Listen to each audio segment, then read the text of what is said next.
Hello, Rick. Welcome those who are joining.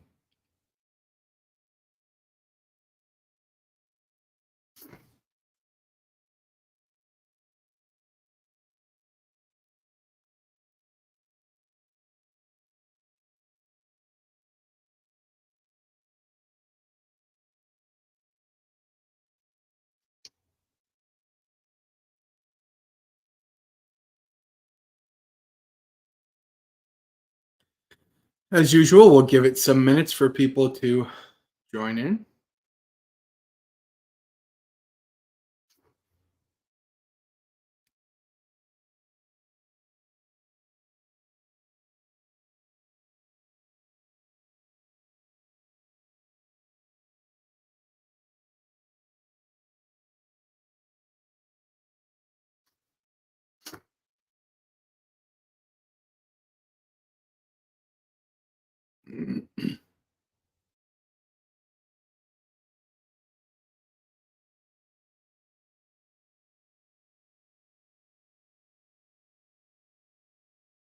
Welcome, Gregory.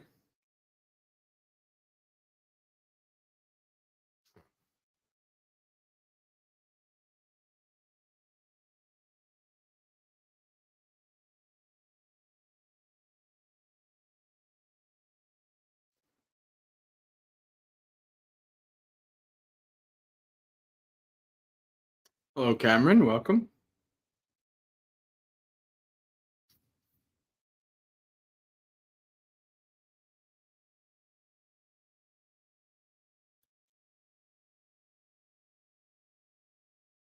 We'll get started in a few minutes. How's audio, video, everything coming across well? Hello, Dharma Learner. Welcome.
We'll get started in one more minute.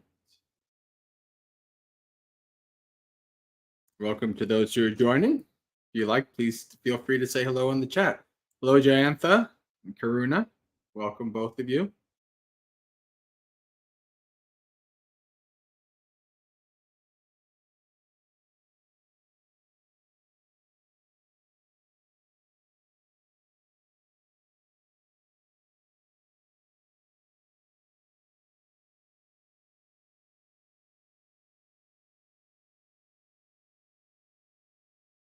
Oh, hello, Yankee. Welcome. Hello, Jay.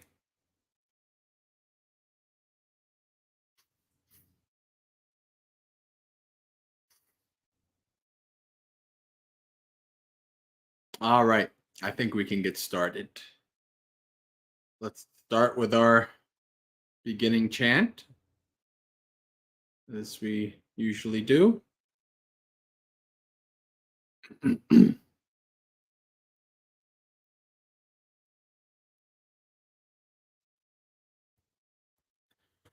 Namo tassa bhagavato arahato samma sambuddhassa. Namo tassa bhagavato arahato samma sambuddhassa. Namo tassa bhagavato arahato samma sambuddhassa. Akusala pahana.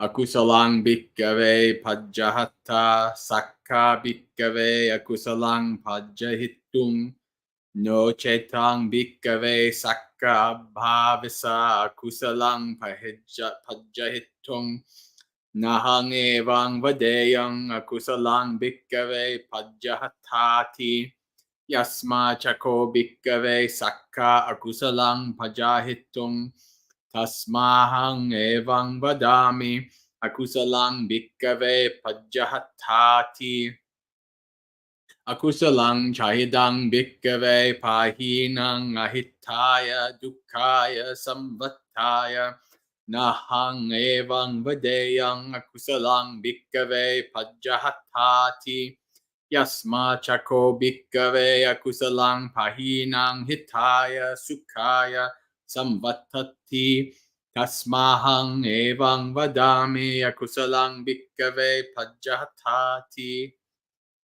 kusala bhavana kusalang bhikkhave bhaveta sakka bhikkhave kusalang bhavetum no chetang bhikkhave sakka abhavisa kusalang bhavetum nahang evang vadeyam kusalang bhikkhave bhavetati yasma chako bhikkhave sakka kusalang bhavetum tasmahang evang vadami kusalang bhikkhave bhavetati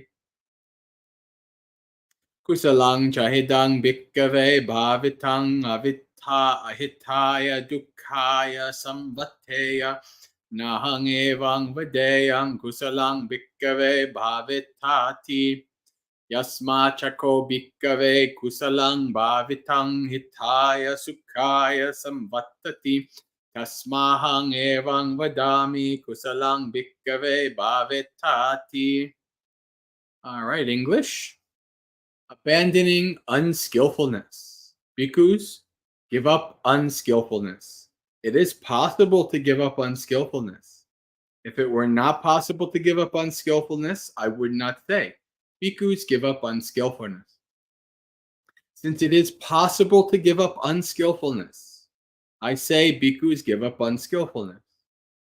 If giving up unskillfulness caused detriment and suffering, I would not say, Bhikkhus, give up unskillfulness. Since abandoning unskillfulness brings benefit and happiness, I say, Bhikkhus, give up unskillfulness. Cultivating skillfulness. Bhikkhus, cultivate skillfulness. It is possible to cultivate skillfulness. If it were not possible to cultivate skillfulness, I would not say, Bhikkhus, cultivate skillfulness. Since it is possible to cultivate skillfulness, I say, Bhikkhus, cultivate skillfulness. If cultivating skillfulness caused detriment and suffering, I would not say, Bhikkhus, cultivate skillfulness. Since the cultivation of skillfulness brings benefit and happiness, I say, Bhikkhus, cultivate skillfulness.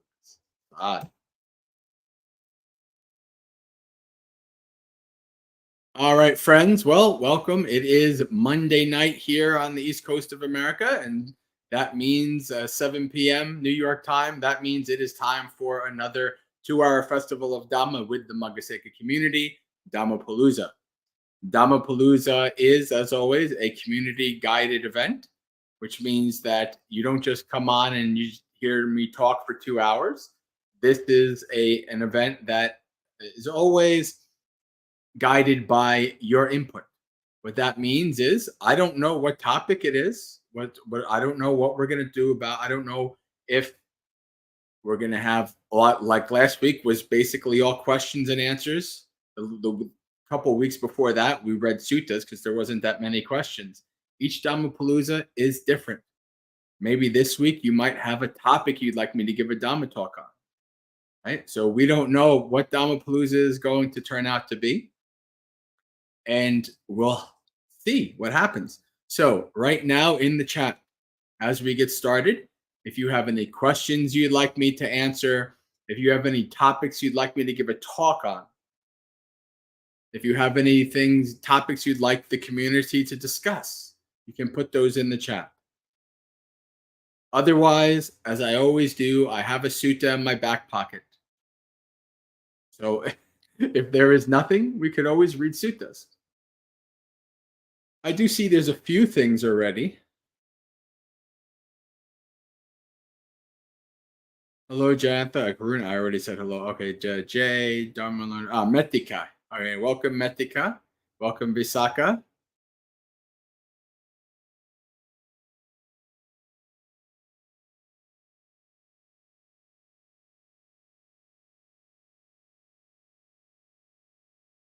Vante, what is your travel schedule after Vesak? Um, I don't know.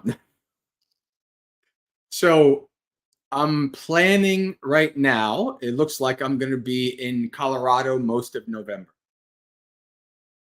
Um, Before and after that, no idea.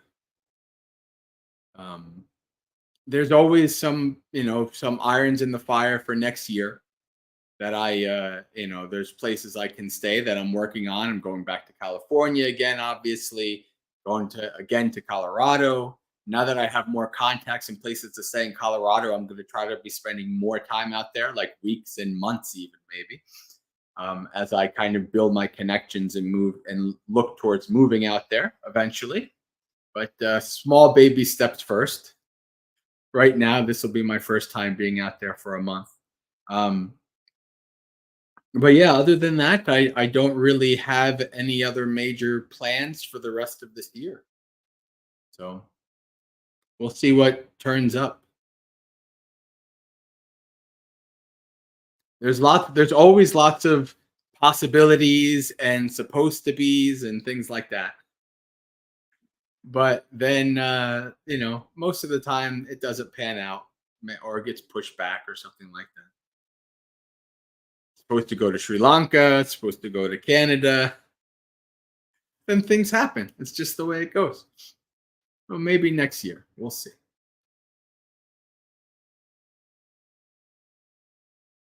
But for now, I'm here with my parents, which has actually been a very good thing because of my mom's poor health and um, needing lots of caregiving, and my dad covers that, and I've been kind of a support for my dad, which is good.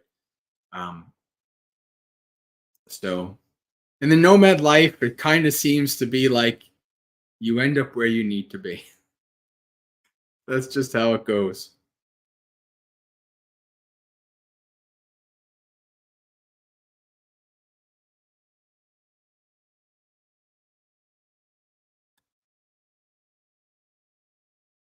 Bante, could you possibly lead us in a prayer to remember the events and lives lost on the anniversary day of 9/11? What prayer? I mean, I don't know what I would chant. Um, other than may they have good rebirths and be able to hear the Dhamma and eventually attain the sweet bliss of Nibbana. I'm sure in other traditions and stuff, there are probably specific chants and specific, mantras or whatever for this, but not really something that I learned when I was with Bante because Bante wasn't really into this. He didn't really do that stuff. So for better or worse, um, I think it's uh,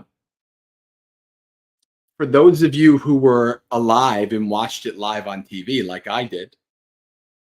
It's always something to reflect on. And it's also what's so important, and I've thought about 9/11 actually quite since COVID a lot because there were very similar things there. An event happens, people are afraid, and then while they're afraid, they're pushed into certain things. And in that way, COVID and 9/11 were very similar. As somebody who wasn't, I mean, I had literally just graduated college. Um, what 4 months before 9/11. So I was not a child. I was an adult when that happened. And then the subsequent, uh, all the other stuff that happened from that, from those 3,000 people who died. And you actually, on YouTube, I was just watching, I think yesterday, I was just watching They have a 4 hour, like the news, like you could just watch, and it really brought me back. But this is one of those things where you live in a very safe country. And so the idea that 3,000 people died seems really like, whoa, this is. But in many other places and many other experiences, even in modern world today, that what happened on 9/11 is a drop in the bucket compared to the human suffering, the thousands and thousands of people who are dying on a regular basis over the year. It's this is a wonderful reflection on samsara, right? It's a wonderful reflection on this is the nature of things, right? 3,000 people died. And so we got involved in, all kinds of activities overseas that led to the death of many more thousands of people. And as you got to think about it, it's like, well, is all this death and destruction really worth it? For some people, it is. They make a lot of money off of it,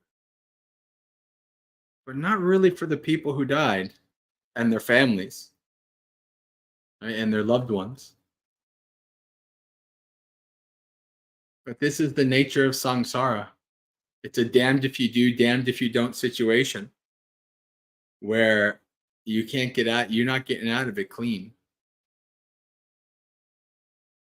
You you just look at, watch history and events happening around you.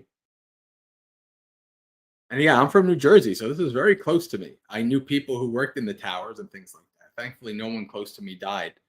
But there were people who were, there's a lot of people who didn't work that day or they got out early and all these kind of things. Um, but yeah, so all of those people who died in that event and all the events subsequent to that and all throughout the world, all the happenings of suffering happening um, on a daily basis. May they have a good rebirth and hear the Dhamma and attain Nibbana. What better wish can we have for them?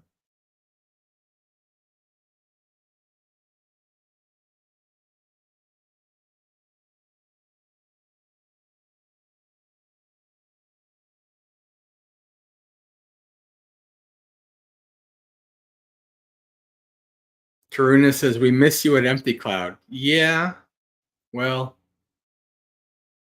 maybe sometime next year. I wanted to actually visit Bante and Aya to actually have like spend some time with them, not like covering while they're gone. And I thought maybe October I might, stay for a week, but they're gonna be gone.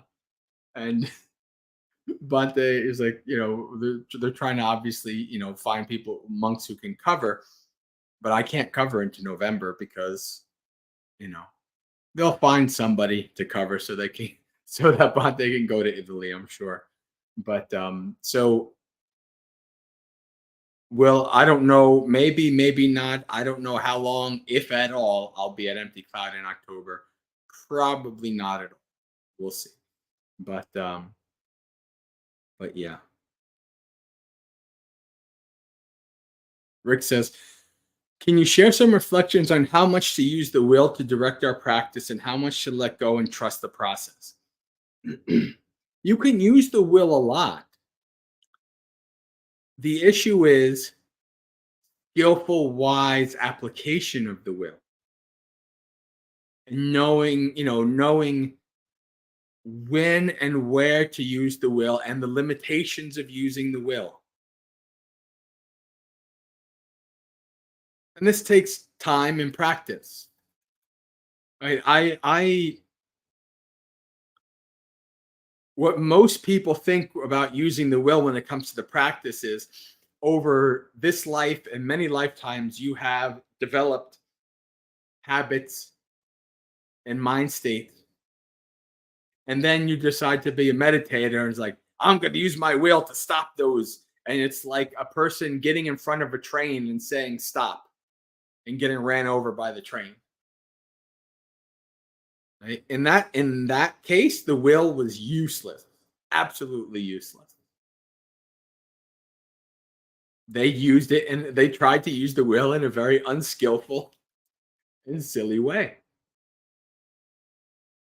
But if you see your habits and your things that you want to change as like a freighter in the ocean that's trying to turn around, then that's where you can apply the will, or a sailboat.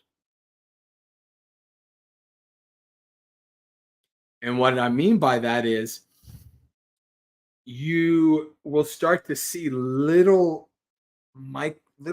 places where you can give just that little push of the will.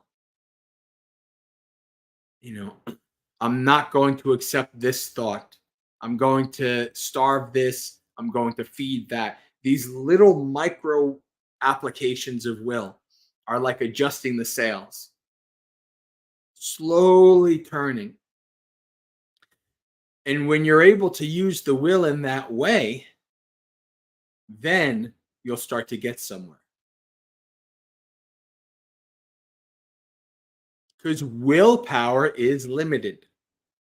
Even if you're the biggest, toughest Navy SEAL dude who has the most willpower of all people in the planet, even their willpower is limited. Nobody has unlimited willpower. So it's not that it's bad or good, even. It's the wise use of the will that actually helps the path. Unwise use of the will can hinder the path, can make things worse. Slowly adjusting the sails, slowly turning around, making fine adjustments, little acts of will. That's how change is made. Slowly, over time, staying the course, keeping on those adjustments. A little thought arises. You're supposed to go to the gym or whatever, and the thought arises, I could be lazy today. Nope. You go against that. A little thought arises, this craving for this cheesecake has arisen. Let me eat that. No. It's in those little actions, those little choices, those little acts of will that create large change. So that's what I'd say about using the will to direct the practice. We can make aspirations. May I attain Nibbana in this lifetime? That's okay. That's good. But then you have to realize, well, I have about 10 million small micro actions of will that I need to make to get there. Right? Making grand aspirations doesn't mean anything. You have to get there. So I guess that's what I have to say about will. Hello, Anthony. Welcome.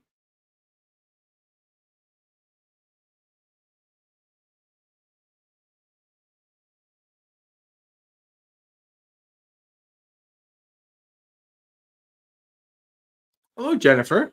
Is this somebody that is new, or do I know you from somewhere else?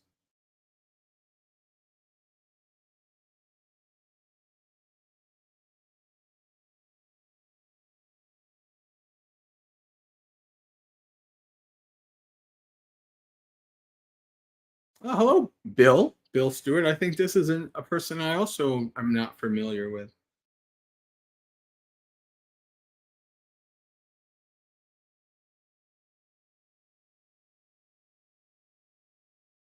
But anyway, Jennifer's question. I'm wondering what your thoughts are on deciphering between what is ego and what is just healthy self-respect in oneself. Kind regards. I don't like using this word ego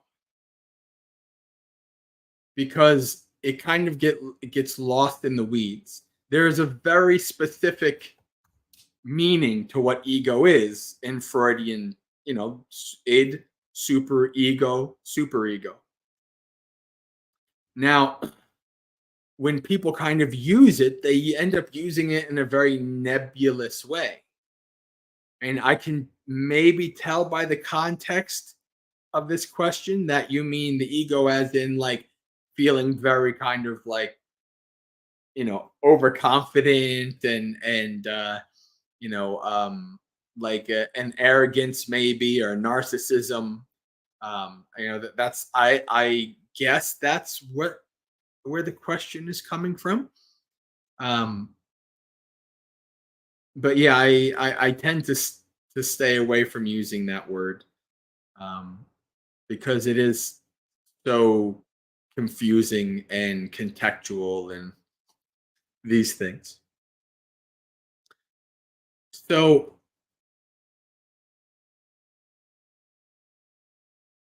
think of your view of yourself on like a graph. Like one of those old math graphs, like there's one line and then the other line, there's one bar and another bar and there's a line in between and then there's like the middle line. On the one end is total hatred of yourself, total aversion, dislike. And on the other end is I'm the best thing since sliced bread. Nobody's better than me. I'm the greatest. And what you're tending to do is kind of try to find a middle ground.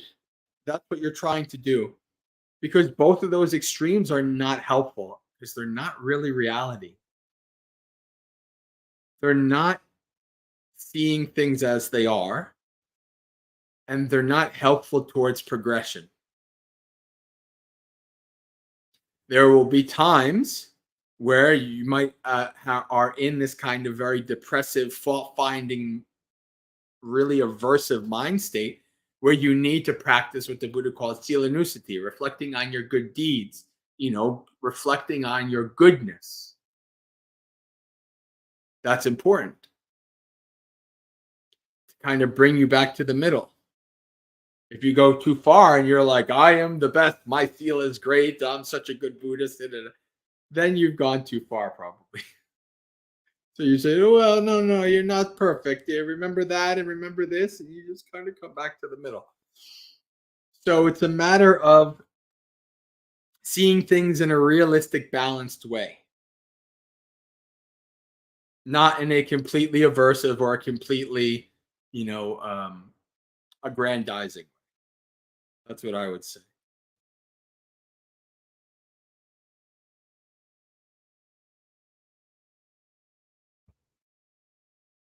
Ah, okay, Bill.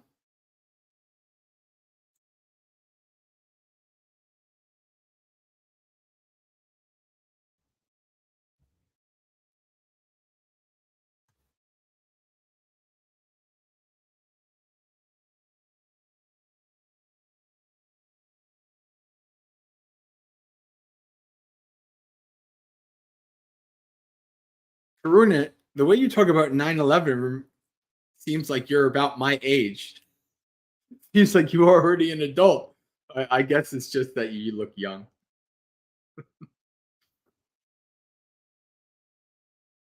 But yeah.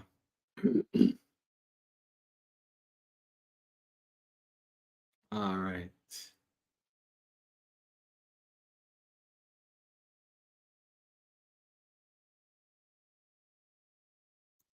Bill has a question. Can you talk about letting go of unskillfulness and point me to sutras where the Buddha talks about how to stop behaviors? Hmm. How to stop behaviors. I don't know if there's anyone specifically how to stop behaviors. It's more about recognizing the behaviors. which is usually when you recognize them deeply enough, you just automatically stop. One of those, a good sutta for that is Majjhima Nikaya number 19, Two Kinds of Thought, Veda Vitakka Sutta. Another one is Salla Sutta, simile of the arrow. I don't remember the specific name, but if you type in Salla, Salla Sutta, simile of the arrow, you'll find it. It's a very famous sutta. I would start with those two for that. So talk about letting go of unskillfulness. It's a multi-pronged approach, but mostly the way you really let go of unskillfulness is by seeing things as they are. You see an action that you perform, you see the gratification in that action, the pleasure why you do it. You focus also on the downside, the drawbacks of that action. Right? To balance out the gratification. And then as you do that over time, over years even, you start to see this for what it really is. This is actually not beneficial. You just naturally let go. Right? Gratification, the danger, and the escape. The escape is always letting go of the same craving. So when you practice your mindfulness, you practice satipatthana, 4 foundations of mindfulness, and you start investigating everything in your experience, and you just start to see over and over and over again. It doesn't necessarily just take once that you see how your unskillful action harms you. It can take thousands of times. Just observing over and over and over and over and over and over again. And then eventually, naturally, you become disenchanted with that. And it's not as pleasurable. It's not worth the juice is not worth the squeeze, as they say. The downsides are not worth the gratification. You let go. That's what happens from seeing things as they are. Yatta Bhutta, Jnana Dasan. That is the goal. Why do we practice samadhi to get into jhanas? Yatta Bhutta Jnana Dasan. Why do we practice satipatthana? Yatta Bhutta Jnana Dasan. To see things as they are with wisdom. When we do that, we naturally act in a skillful way because we see the danger in our actions. We see the impermanence in our actions. We see that they rise and then they fall. They rise, cease, rise, cease, rise, cease.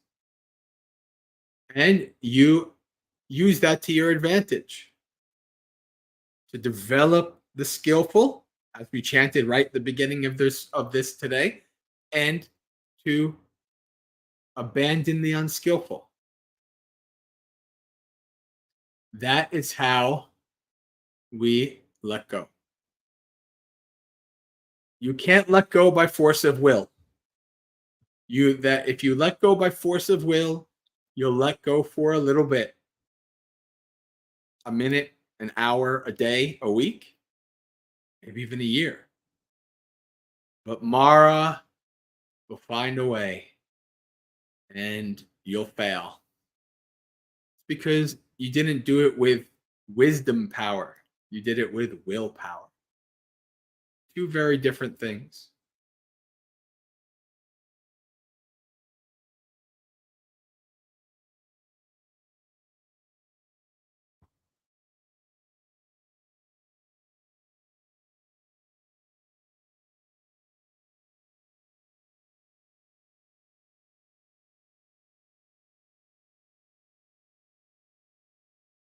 Gregory says he's been doing chanting and then it helps him with his unskillfulness. That's good.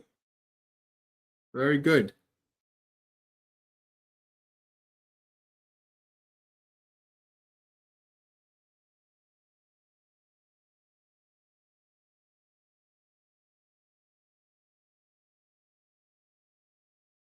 Hello, Anna.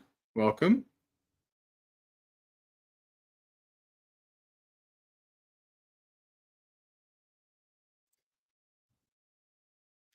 Well, there's most Theravada places that I've been to have one of three chanting books: Bhavana Vandana, the Amarati Thai forest chanting books, or in local Thai or Sri Lankan, etc., chanting in their own language. Most Theravada places I've ever been to, those are the three main things. So if you get the and in Maggasekha chanting book, I have chants from Bhavana Vandana. I have chants from the Thai forest, the Amavrati chanting books, and I have suttas uh, that I took from uh, Sutta Central. And so the Maggasekha chanting book is kind of like an amalgamation of multiple chanting books. Of course, it doesn't have everything from all those chanting books, because then the chanting PDF would be like 500 pages. It's like almost 300 pages as it. Actually, it would probably be more like 600 pages if it included everything. But that wasn't the goal. Um, so I think you chant suttas that are very impactful to you, right? That kind of are really make you contemplate. And I love uh Bhara Sutta, right? The burden. Bhikkhus, I shall teach you of the burden. Right? And that's a short one, right? There's tons of short ones that you can memorize and reflect on often. So I would say go with what kind of calls to you the most. And that might change over time, because maybe you're in a certain point of your practice where you need to focus on this one thing over some others. That's pretty normal.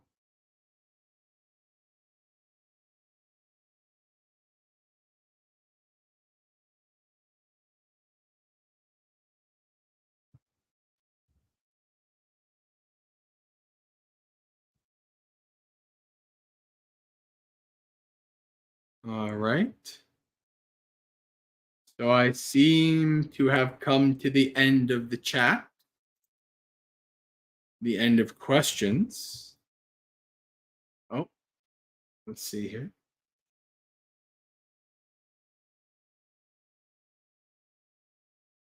Ah, very good, Rick. Yes.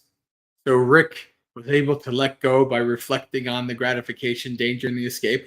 And also, one of a famous line from the Dhammapada, to let go of a lesser happiness for a greater happiness. There's a bit of I think about that one a lot, especially as a monk, because there's a lot of faith, leap of faith in that. It's because I think you reach a point where you do have to leap of faith, let go of that lesser happiness. Not really having the greater happiness to stand firm on just yet, but with the confidence that it will be something you can stand on firm in the future. It's not an easy thing. I struggle with that. I do. I contemplate that a lot. This is all something that, as somebody who samadhi doesn't come easy to, I think it's much more of a struggle than if you do have the kind of deep samadhi, because a lot of that greater pleasure is the deep samadhi, right? The Buddha quite clearly says this. Um, And even like people like Ajahn Brahm will say the reason why most monks disrobe is because their meditation is not strong enough, right? They haven't gotten to the deeper states when seen, there's no reason for them to go back.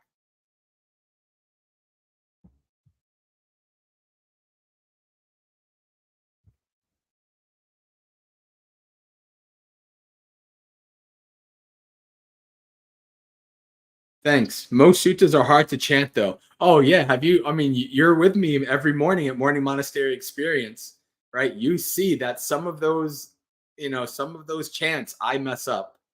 I'll mess up. I'll do a page of chanting Pali and I'll mess up 3 or 4 times. Right? That's just the way it goes. Especially if with compound words that you're not used to chanting a lot. If it's a sutta you haven't chanted much, or if there's some tongue twisty compound words, which there are in Pali. And I don't know if it's just that's how it is, or it's because I was kind of I had to have lots of like speech therapy and stuff when I was young because of ear issues and having my formative years be like hearing things underwater. So speech wise, I'm kind of a little iffy in saying certain things. So if the compound word is a bit harder for me to say and I haven't practiced it a lot, I'll botch it. It's just the way it goes. So if you want to hear me botch Pali, join us 8 a.m. Monday through Friday. That's just the way it goes. Yeah. But the more you practice it, then it becomes easier. Like had a young atangiko maggo, like something like even just like that. That took me a while to kind of like, yeah, the like just like very slowly going through it, going through every syllable, every compound part of the compound word, this, that, and then doing it over and over. But and once my mind kind of um can see the different parts of the compound word, then it becomes easier. But if it's I'm not familiar with it, it's like blah blah blah blah blah. And I get maybe about 60% of it right, 40% of it wrong. It is what it is. I am not one of our beloved Sri Lankan Bantes who studied Pali since they were like 8 years old. Pali is always going to be a bit more of a struggle for me because I started when I was older. That's just the nature of things. Learning languages, doing things like that when you're older is not as effective as when you're a kid. But still, I plow ahead. All right. Let's see.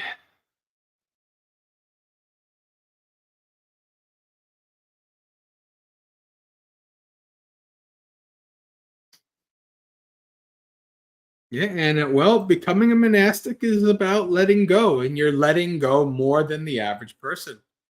There are things you need to let go.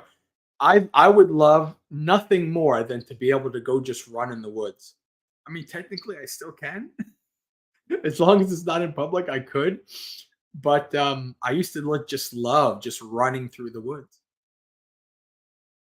It's things you have to give up to become a monastic. You're moving into a different mode of life,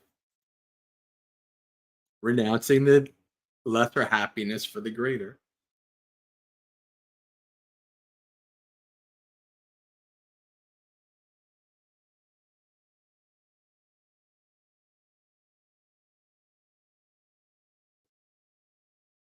The Karuna.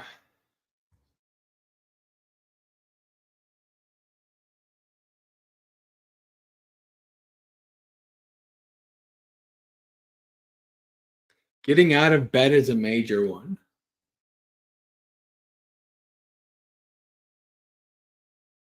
Yeah.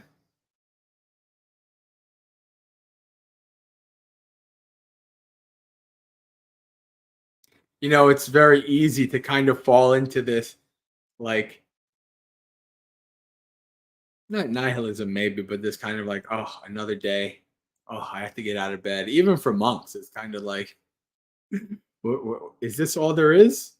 What's next? What should I be doing? You can get into these things, and then when I do get into it, after we're like, following the Noble Eightfold Path, awakening. Remember those? And I'm like, oh yeah, okay. Now I know what I need to do.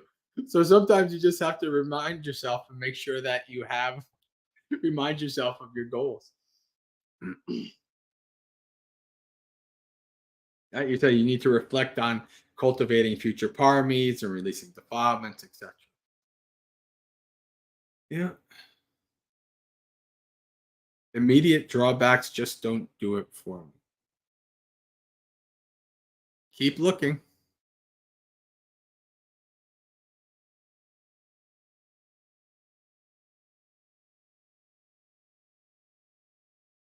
All right. Very good. Looks like we are at the end. Why don't we read a sutta?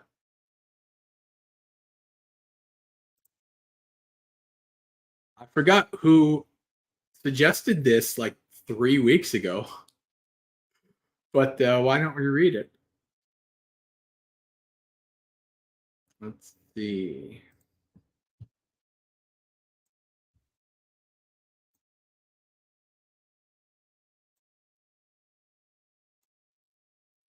On the invitation of a Brahma.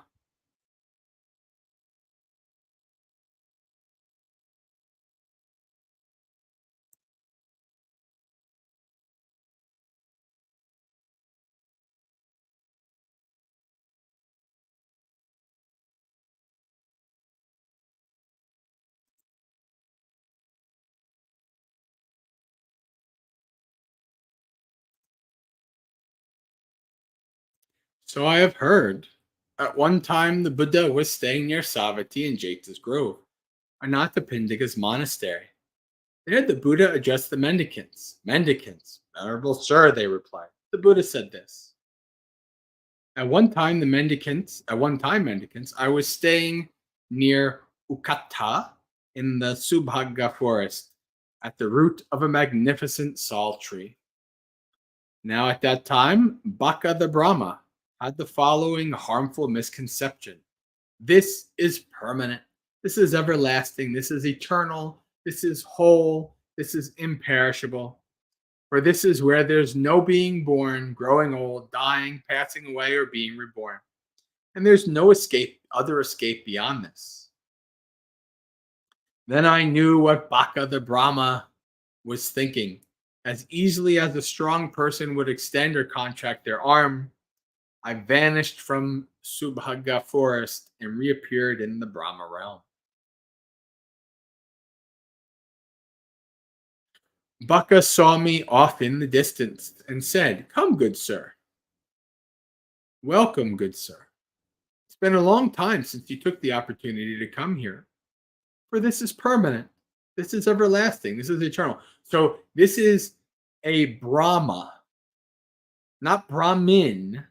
This is like the literal creator god, Brahma, right? Remember, we know that the Buddha had kind of demotes Brahma to the head of the highest heavens. But so we have a Brahma under thinking, oh, this heaven is eternal, it's complete, it's not perishable, it's all good.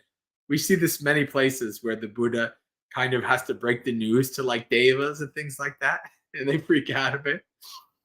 But so here we have the Buddha coming to the Brahma. For this is permanent, this is everlasting, this is eternal, this is complete, this is imperishable. For this is where there's no being born, growing old, dying, passing away, or being reborn. And there's no other escape from this. When he had said that, when he had spoken, I said to him, "Alas, Brahma, the Baka the Brahma, is lost in ignorance. Alas, Baka the Brahma is lost in ignorance. Because what is actually impermanent, not lasting, transient, incomplete, and perishable, he says is permanent, everlasting, eternal, complete, and imperishable." And where there is being born, growing old, dying, passing away, and being reborn, he says that there's no being born, growing old, dying, passing away, or being reborn. And although there is another escape beyond this, he says there's no other escape beyond this. Then Mara the wicked took possession of a member of Brahma's retinue and said this to me: Mendicant, mendicant, don't attack this one.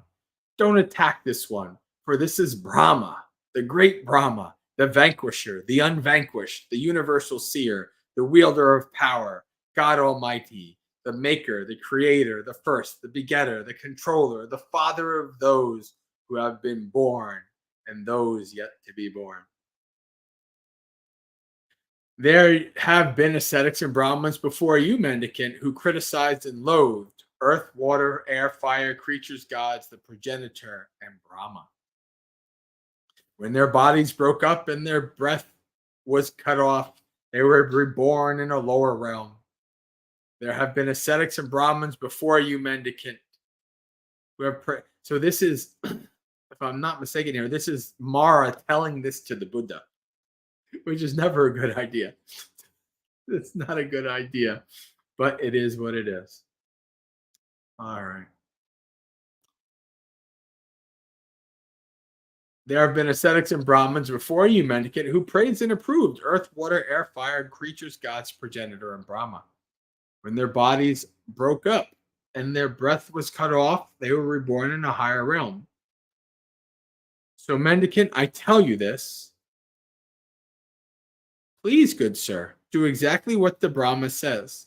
Don't go beyond the word of Brahma. And so the Mara is calling the Buddha a bhikkhu. That's quite a downgrade. Oh boy. Mara is always putting his foot in his mouth. Let's see. Please, good sir, do exactly what Brahma says. Don't go beyond the word of Brahma. If you do, then consequence for you will be like that of a person who, when Lady Luck approaches, wards her off with a staff, or someone who shoves away the ground as they fall down the abyss to hell. Please, dear sir, do exactly what Brahma says. Don't go beyond the word of Brahma. Do you not see the assembly of Brahma gathered here? And that is how Mara the wicked presented the assembly of Brahma to me as an example. When he said this, I said to Mara, I know you, wicked one. Do not think he does not know me. You are Mara the wicked. And Brahma, Brahma's assembly, and Brahma's retinue have all fallen into your hands. They're under your sway. And you think, maybe this one too has fallen into my hands. Maybe he's under your sway. But I haven't fallen into your hands. I am not under your sway. When I had spoken, Baka the Brahma said to me, But good sir, what I say is permanent, everlasting, eternal, complete, and imperishable is in fact permanent, everlasting, eternal, complete, and imperishable. And where I say there's no being born, growing old, dying, passing away, or being reborn, there is in fact no being born, growing old, dying, passing away, and being reborn. Of course, so this is the Brahma talking about this in his realm. Obviously, he's not talking about this in the human realm. And when I say there's no other escape beyond this, there is in fact no other escape beyond this. So this is like the best place.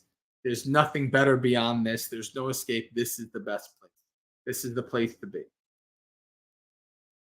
There have been ascetics and Brahmins in the world before you, mendicant, whose deeds and fervent mortification lasted as long as your entire life. When there was another escape beyond this, they knew it. Now, this is Baka the Brahma still talking to the Buddha. And when there was no other escape beyond this, they knew it. So, mendicant, I tell you this. You will never find another escape beyond this. And you will eventually get weary and frustrated. If you attach to earth, you will lie close to me in my domain, subject to my will and expendable.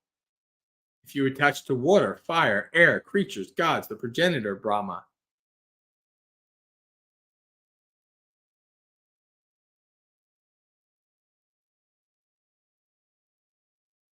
just checking. just little possible confusion as to, I'm pretty sure that seems like that is that's the Brahma talking to the Buddha still. Brahma, you will lie close to me in my domain, subject to my will and expendable. Now the Buddha is saying, Brahma, I too know that. If I attach to earth, I will lie close to you in your domain, subject to your will and expendable. So Buddha's basically saying, yeah, if I attach to these things, if I attach to water, fire, air, creatures, gods, the progenitor, Brahma, I will lie close to you in your domain, subject to your will and expendable. And in addition, Brahma, I understand your range and your light. That's how powerful is Baka the Brahma, how illustrious and mighty. But in what way do you understand my range and my light? A galaxy extends 1,000 times as far as the moon and sun revolve. And the shining sometimes my mind just went to, did the Buddha just call the 100,000 light year distance of the galaxy? Because anyway, yeah, seems pretty close if I remember correctly. But so and the shining ones light up the quarters, and there you wield your power. You know the high and low, the passionate and dispassionate, and the coming and going of sentient beings from this realm to another. That's how I understand your range and your light.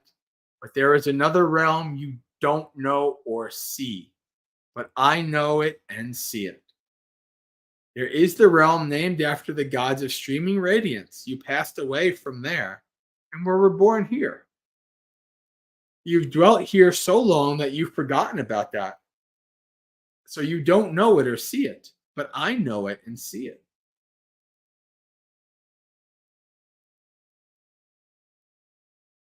Hello, peace.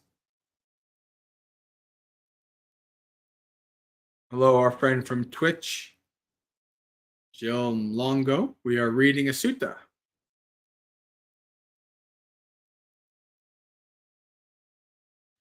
So, Brahma, I am not your equal in knowledge, still less your inferior. Rather, I know more than you. There is the realm named after the gods replete with glory, the realm named after the gods of abundant fruit, the realm named after the vanquisher, which you don't know or see. But I know it and see it. So, Brahma, I am not your equal in knowledge, still less your inferior. Rather, I know more than you. Having directly known the earth as earth, and having directly known that which does not fall within the scope of experience based on earth, I did not conceive it to be earth. I did not conceive it in earth. I did not conceive it as earth. I did not conceive that earth is mine. I did not affirm earth. So, Brahma, I am not your equal in knowledge, so less your inferior. Rather, I know more than you. Having directly known water, fire, air, creatures, gods, the progenitor, Brahma, the gods of streaming radiance, the gods replete with glory, the gods of abundant fruit, the vanquisher, having directly known all is all, and having directly known that which does not fall within the scope of experience based on all, I did not conceive it to be all. I did not conceive it in all. I did not conceive it as all. I did not conceive all as mine. I did not affirm all. So, Brahma, I am not your equal in knowledge, still less your inferior. Rather, I know more than you.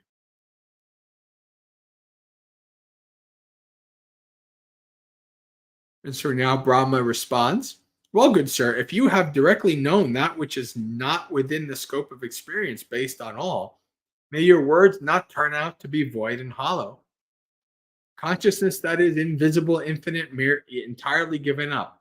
That's what is not within the scope of experience based on earth, water, fire, air, creatures, gods, progenitor, Brahma, the gods of streaming radiance, the gods replete with glory, and the gods of abundant fruit, the vanquisher, the all.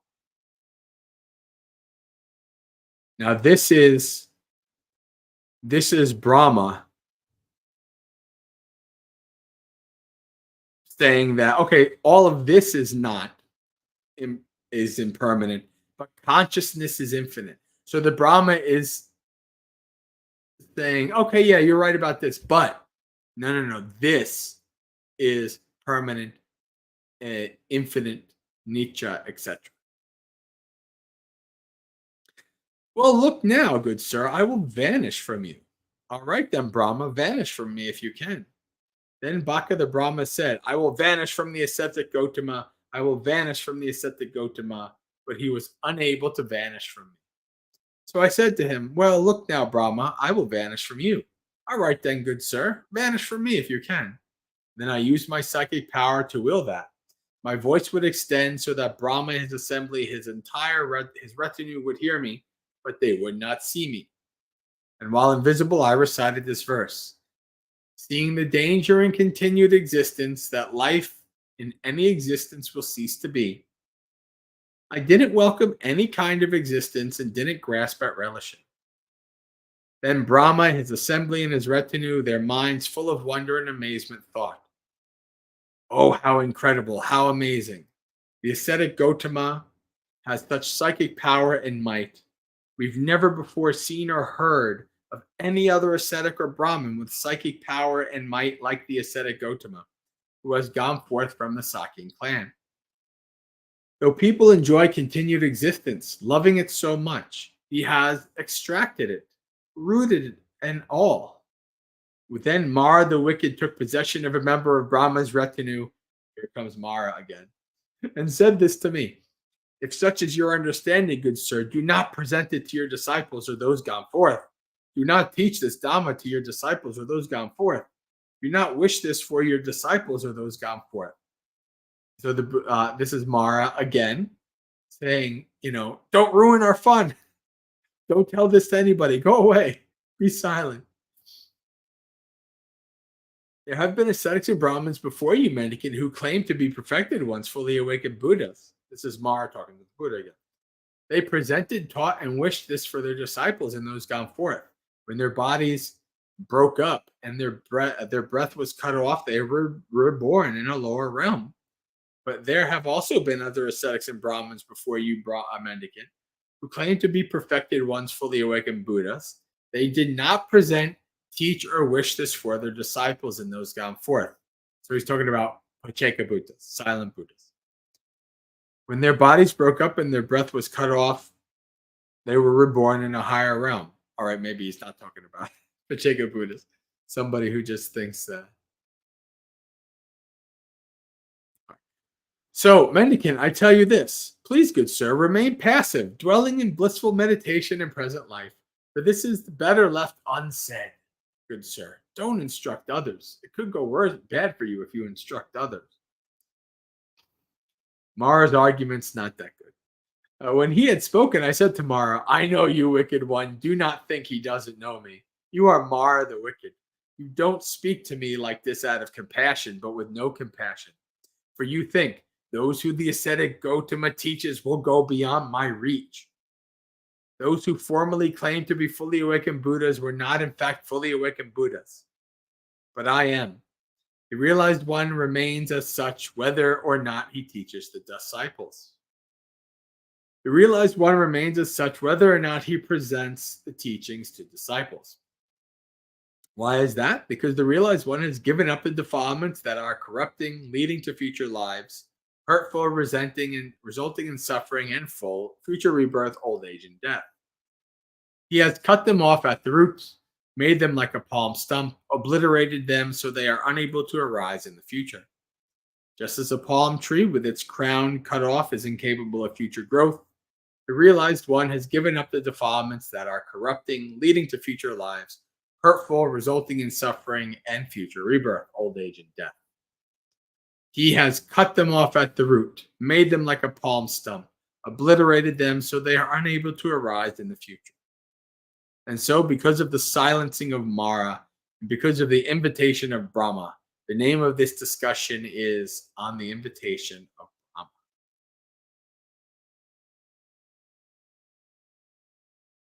All right, friends. So it is 8:04. We've been at a little bit over an hour. Why don't we do our meditation And then if you're around afterwards and you have any questions, we might have a little bit of time after we read some Dhammapada, and then we'll close it out. So we'll start the meditation. You can set your body up in a comfortable and stable position that works for you.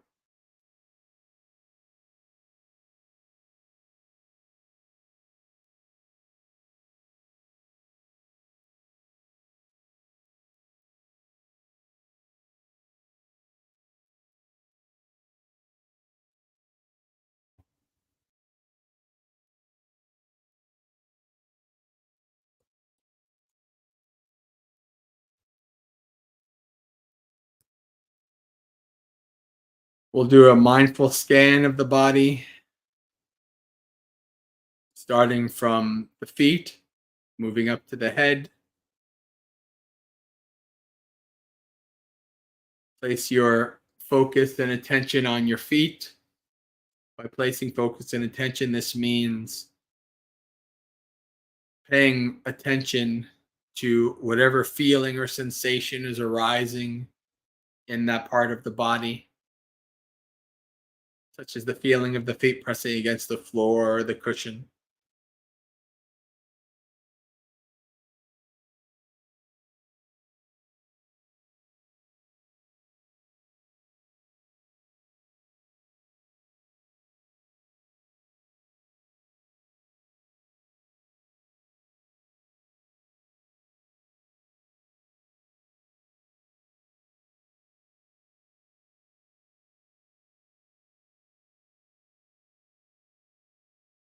Move up through the ankles into the calves.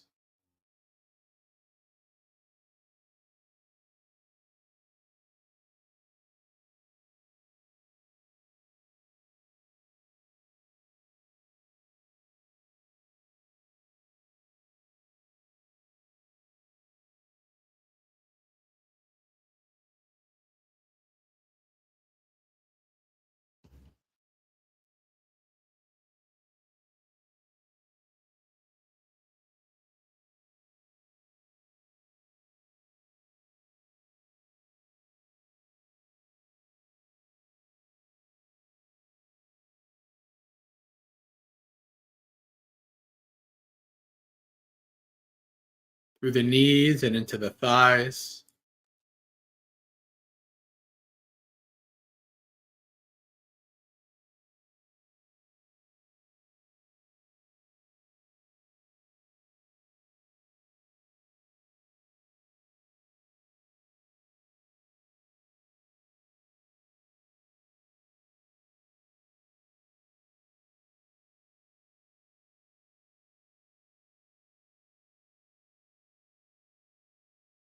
Was the feeling of the thighs pressing against the cushion, the chair?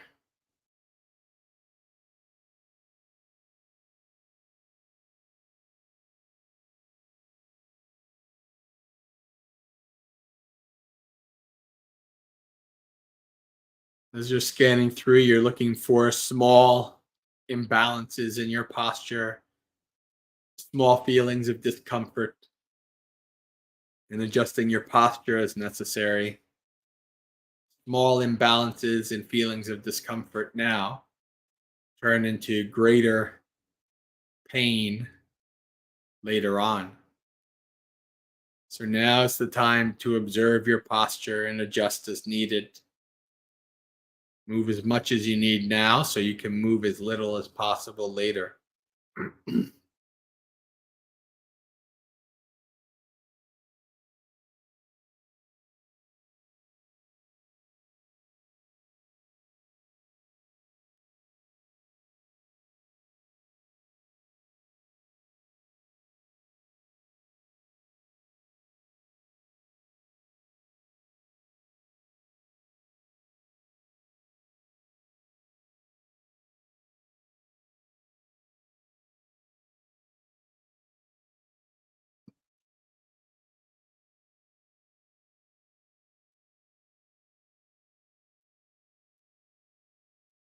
Move up through to the hips and pelvis.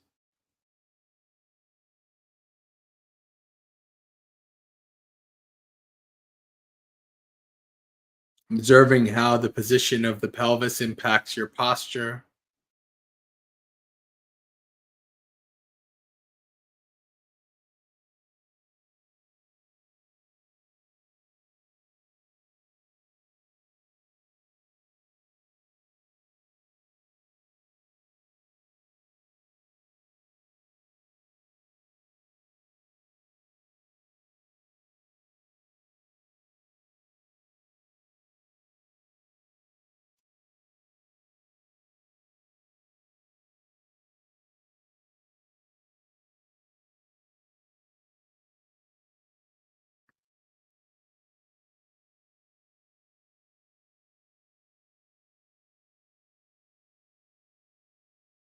You're ready to move up the spine through the abdomen and the chest.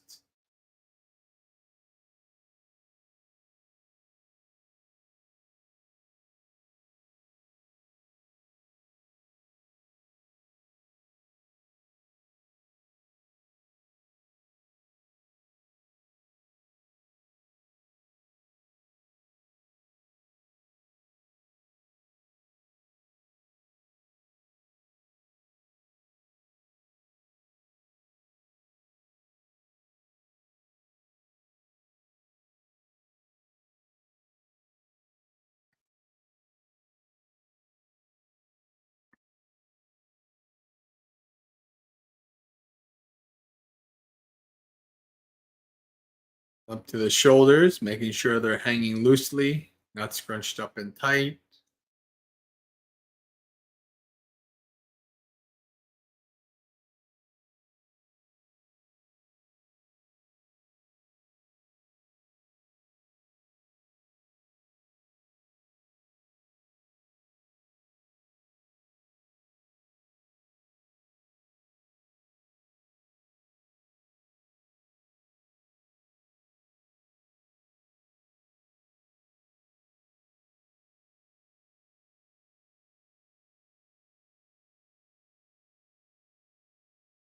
Down through to the elbows and hands, observing how the position of the elbows and hands also impacts your posture, your spine.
And finally, up to the head, checking that the head is not leaning or slouching here or there. Chin parallel to the floor.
When you're done setting up your body in a comfortable and stable position, let the body go and take 3 deep breaths.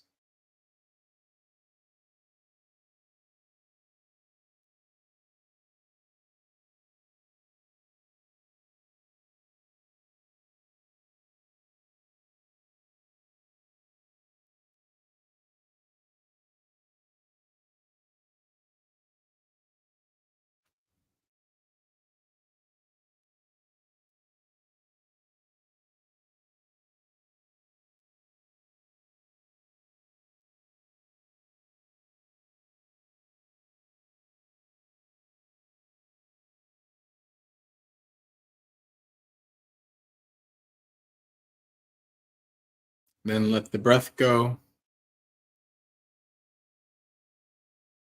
From here on in, try not to manipulate or control your breath in any way.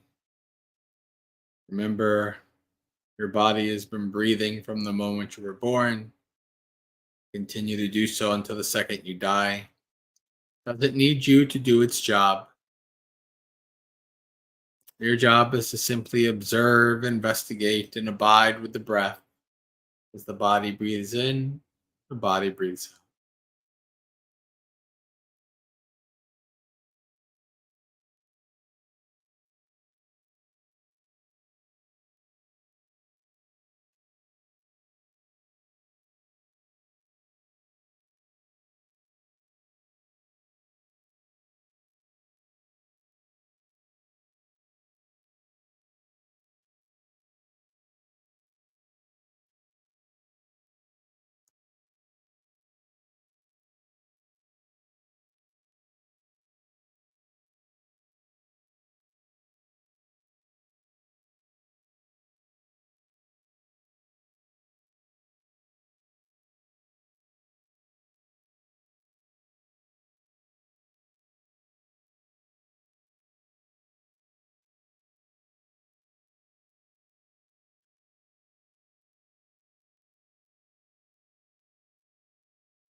As you're following your breath, your mind will become bored, seek to run away to the past and the future,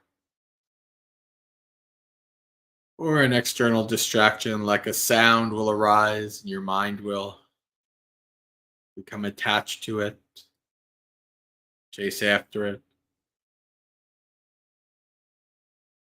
When this happens, you get lost in world of stories and fantasies. Slowly, slowly, it will start to dawn on you over time that you have been taken away from the breath.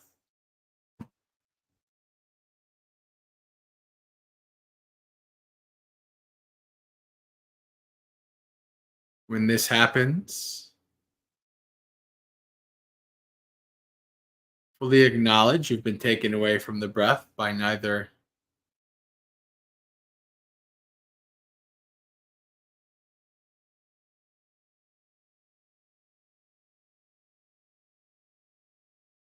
When you fully acknowledge you've been taken away from the breath, then start to bring back your mindfulness and focus. Come back from the fantasies and then the stories. Practice letting go of the distractions by neither getting agitated and pushing them away, nor by continuing to be excited and grasping onto them. See if you can do your best to let them go, to let them be, to give them no energy, focus, attention.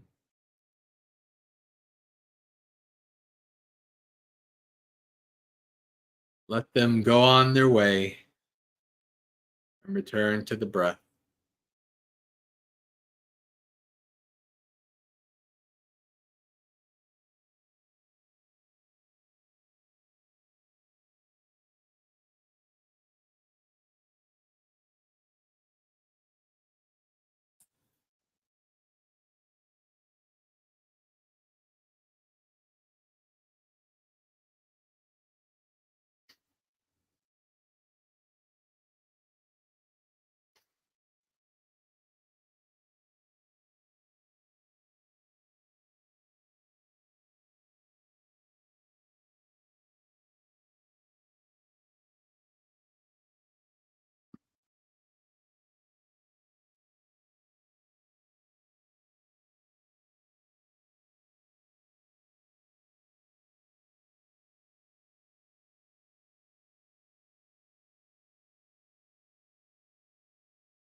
Acknowledge, let go, and return.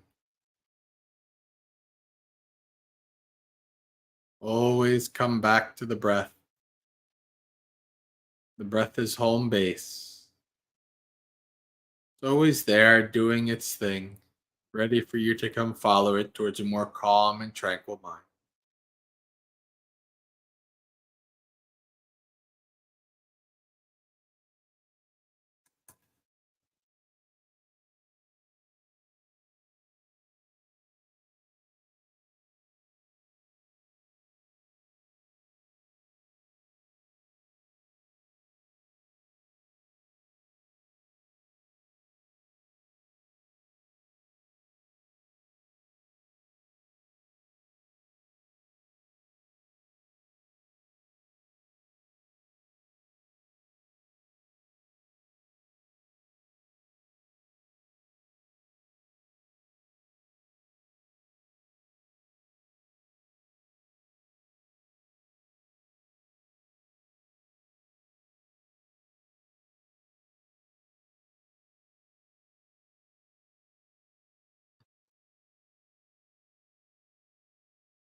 Acknowledge, let go, and return.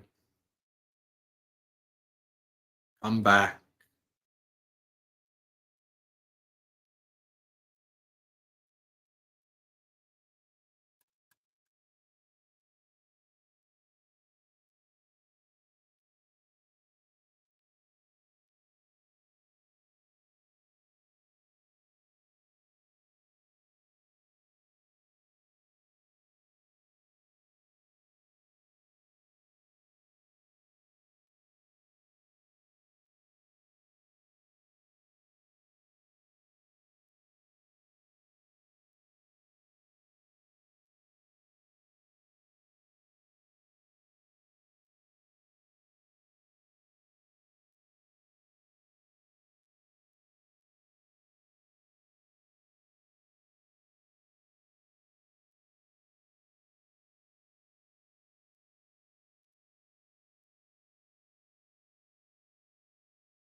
As you're following your breath, every once in a while, check in with the state of your mind.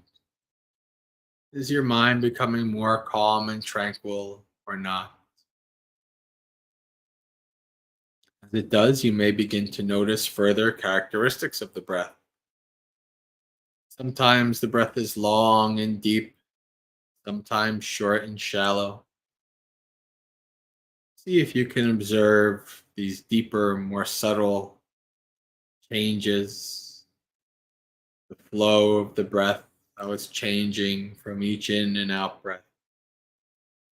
See if you can learn more, see deeper in following the breath.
Slowly start to open your eyes, becoming aware of the room around you and position of your body in it,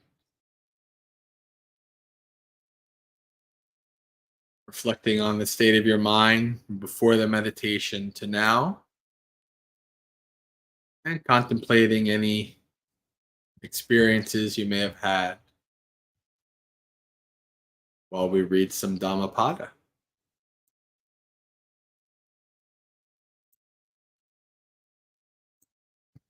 Share screen.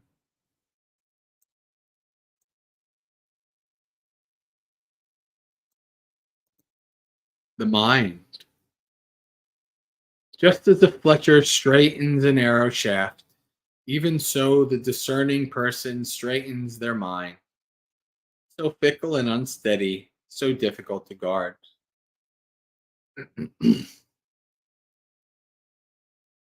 As a fish, when pulled out of water and cast on land, throbs and quivers, even so this mind, even so is this mind agitated. Hence should one abandon the realm of Mara.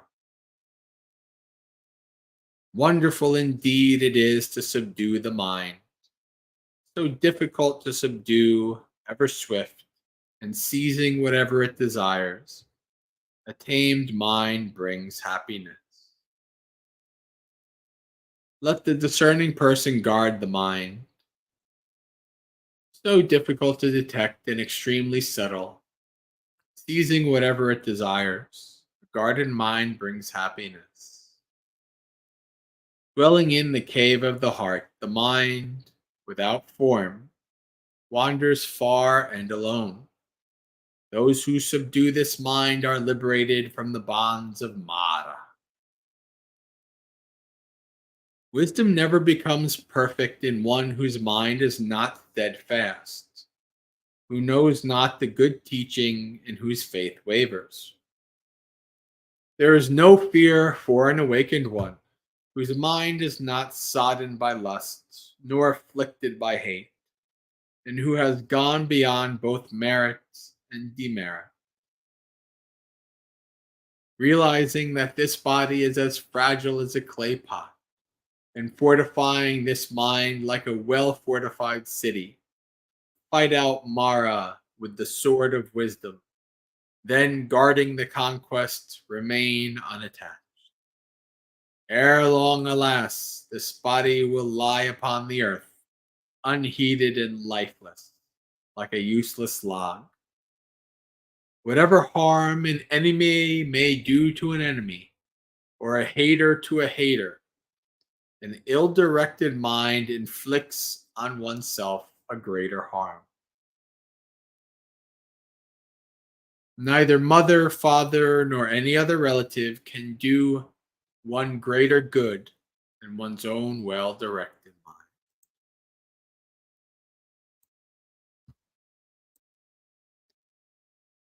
All right, friends. So I think we have come to the end.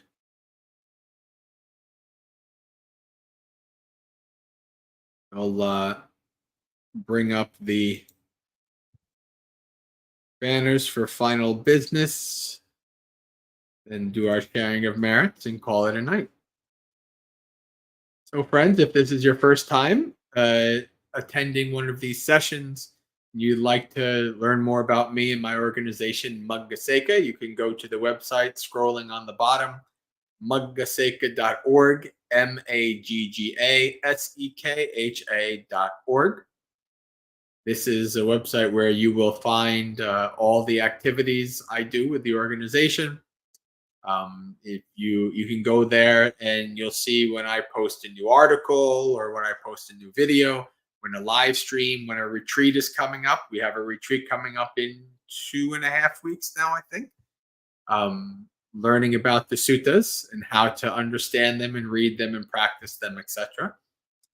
So if you'd like to find out more information, you can go to that website. The top right corner of that website, you can put in your email and then get subscribed so that anytime I come up with a new notification, you will get an email. Same thing on this YouTube channel. You can click subscribe, click the bell, and anytime a new stream or a new video comes up, you'll get a notification. In terms of activities during the week, we have, all activities are subject to me being in a place that I can actually do them. Sometimes in my nomad life as I'm traveling, I can't, but when I can. We do these weekly. That is Dhammapalooza every Monday night, 7 p.m. uh, New York time, GMT -5.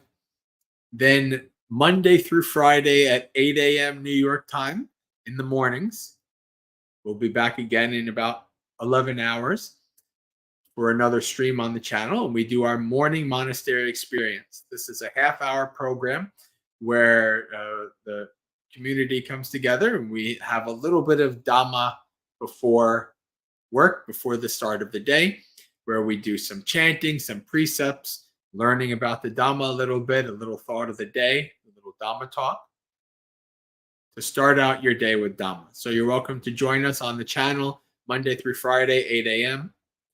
Then also we have, if you're on an Insight Timer, I do a weekly Insight Timer session Saturdays at 3 p.m. New York time for an hour and a half.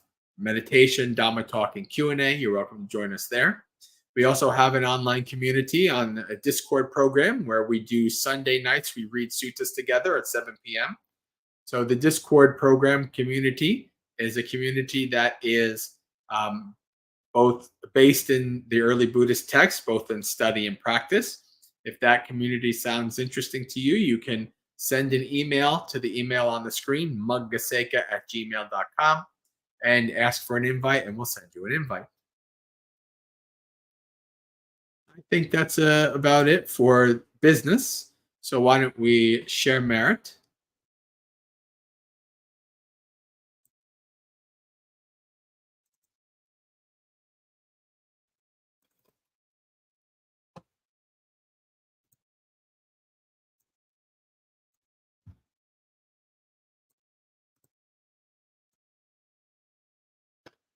Dukkha patta chane dukkha, bhaya patta chane bhaya, sokha patta chane sokha, hontu sabbe pipaniyo, etta vata cha mehi sampatang punya sampatang, sabbe deva namodantu sabba sampatti sittiya, akasatta chabumata deva naga mahiddika punyang tang anumoditva charang rakantu sasanang.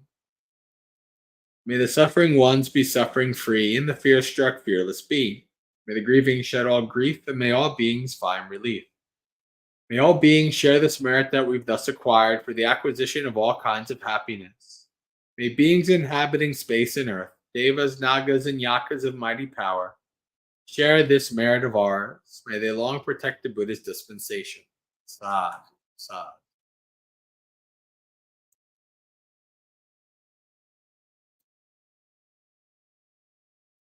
All right, friends. So we've come to the end of another Dhammapalooza. Hotu, may you be well and at ease. Practice well and be well. May you have a spiritually successful and peaceful practice until we meet again, which, if I'm alive tomorrow morning, should be in about 11 hours for a morning monastery experience, or maybe for the Insight Timer session, or maybe next Monday, if I'm around. We will have our next Dhammapalooza. So friends, have a good week.